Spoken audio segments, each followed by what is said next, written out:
All right, I'm going to talk about poinsettias. It's that time of year. Around the holidays, you go into the nurseries and they don't seem to have any other plants except for poinsettias.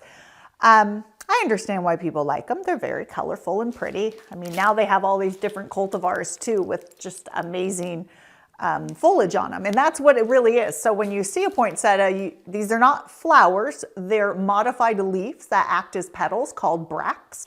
And the plants do have flowers, but they're pretty insignificant. And you could see them at the base. They're just like sort of these very small yellow buttons. They're native to Mexico, Central America, and they don't want to be cold. So they sell them around the holidays and people bring them inside. And what you're going to want to do as soon as the holidays are over, you're going to want to bring them outside once temperatures get up above 50 degrees. And then you need to put them in morning sun until, for about 6 hours, or bright filtered light as well. And yeah, the trick is to get them to recolor up for the following year. So here's just a few tips. When you get them at the store, they're going to be in this decorative sleeve. So when you water, of course, you don't want to water and have the water just sit in this sleeve. So take them out, water them in the sink, and let the soil drain out. Enjoy them inside. Avoid heater vents. They're going to be, what nurseries do is they ship everything in like a peat soil because it's cheap and it holds moisture, so you don't have to worry about the plants drying out. But as soon as temperatures warm up and you move it outside, that's when it's a good idea to transplant it into a new soil. If you tend to forget to water your plants, you can leave it in the peat soil, but if you overwater your plants, a succulent soil is best. So you're going to transplant it just like you normally would any plant. You're going to take it out. Barely need to loosen the roots on this right now. Of course, you're going to want to put something in the bottom of the drain hole. I always like to take a terracotta pot shard that has a little bit of curve and put over it. And you're never going to want to work dry soils, of course. And I'm going to use a succulent mix that has more pumice and sand.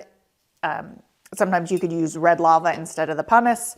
Just pack it in. Remember, no gravel at the bottom of your pots. That is a myth. Basically, what you're doing is just reducing the volume of potting soil, and then therefore you're decreasing the amount of area that roots have to grow in. So there's no point. But of course, a hole is a must. You have to have a hole in the bottom of your pot. And you're just going to fill it up just like that. Now it's going to get leggy, right? They can get up to 12 feet tall. So they're not these cute little short plants that we grow. They're going to get tall and leggy, and you could cut it back to try to shorten it and make it bushier. And then if you want to bring it in and color it up again for the following year, you're going to want to cut it down to 4 to 6 inches. And about, 8 weeks from when you want it to be red or whatever color it is, you're going to want to put it in about 14 to 15 hours of complete darkness at night. And that means covering with a box where no light could get through, a closet where absolutely no light could get through. And then that's going to slowly start coloring up the bracts, and then you could take it out. So you sort of have to count backwards from when you want to have it color up. And you're going to have to prune it first, 4 to 6 inches, like I said.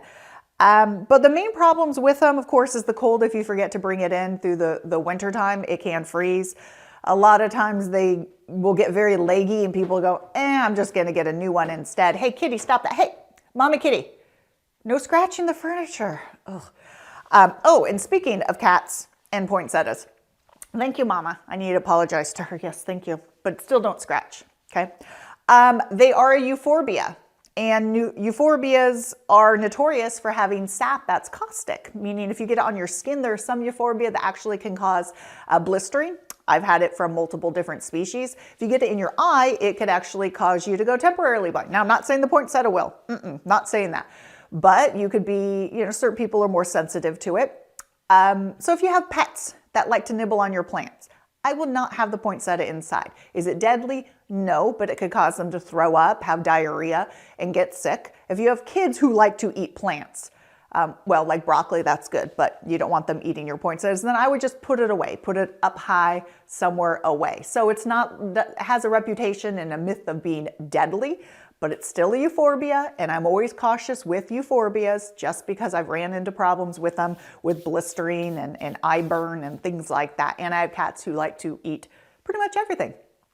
So really they're not fussy plants, not difficult to grow. You might get some white flies.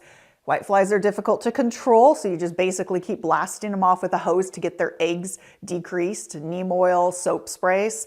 And other than that, it could be fun just to try to get them to green up or red up again. So hopefully that's helped answer some of your questions, poinsettia questions. Thanks.